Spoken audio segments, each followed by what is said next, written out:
Hello guys, welcome back to my channel. For today's video guys, i-share ko pala sa inyo yung overnight namin dito guys sa Calamba, Laguna, sa Pansol guys.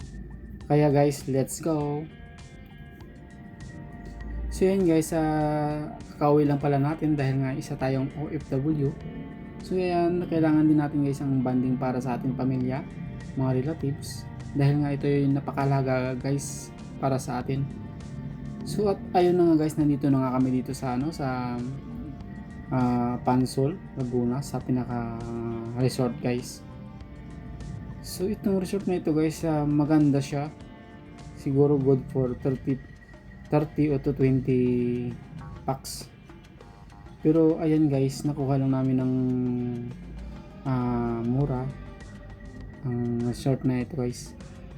Ayan guys, tingnan naman, napakaganda nito at hindi ka magsisisi dito guys dahil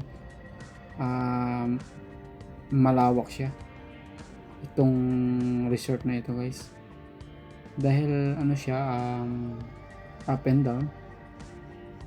Ayan, so mga facilities nito guys, napaka okay naman siya, may bilyaran, so andyan na lahat guys.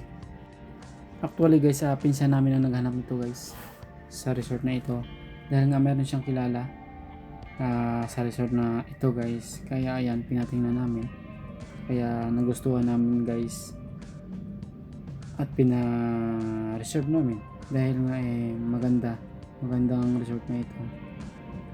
Bali ang nakuha pa na naming room guys, malawak ang room na ito, bali 3 bed.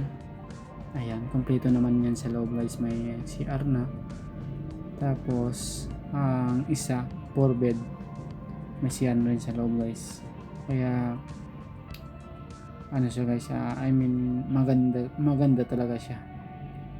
Actually guys, ang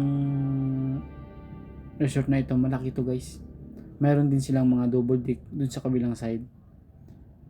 Kaya ayan guys, pinapakita ko lang sa inyo yung room na kinuha namin dahil baka gusto niyo pumunta rito or maghanap kayo ng malapit lang dito guys sa Pansol. So nilagay ko na rin naman dyan guys ang yung picture tsaka yung pangalan mismo ng resort na ito guys.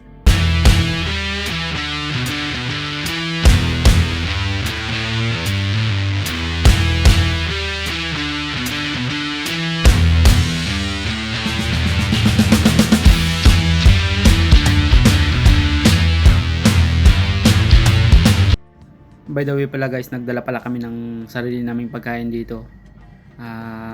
Kami lang nagluto. Pwede rin guys magdala na lang kayo ng luto or it's depends sa inyo guys na gagawin dito dahil may kitchen naman siya. May gasol, may tubig, ganun guys. Kumbaga nakadepende naman sa inyo guys kung ano yung gagawin nyo dito sa mga pagkain, na pwede kayong magluto, pwede mag-ihaw, ganun. Tsaka pala guys, pagdating pala guys sa gasol, may free tayo na isang gasol, tapos kung maubos may additional na payment guys. Ganun din guys sa tubig, may free na isang galon na tubig guys.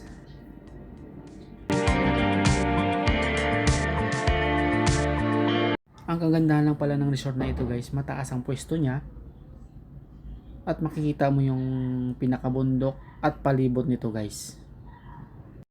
Tsaka pala guys, bago pala matapos tong night na ito, dahil nga overnight kami, susulitin na natin tong gabing ito.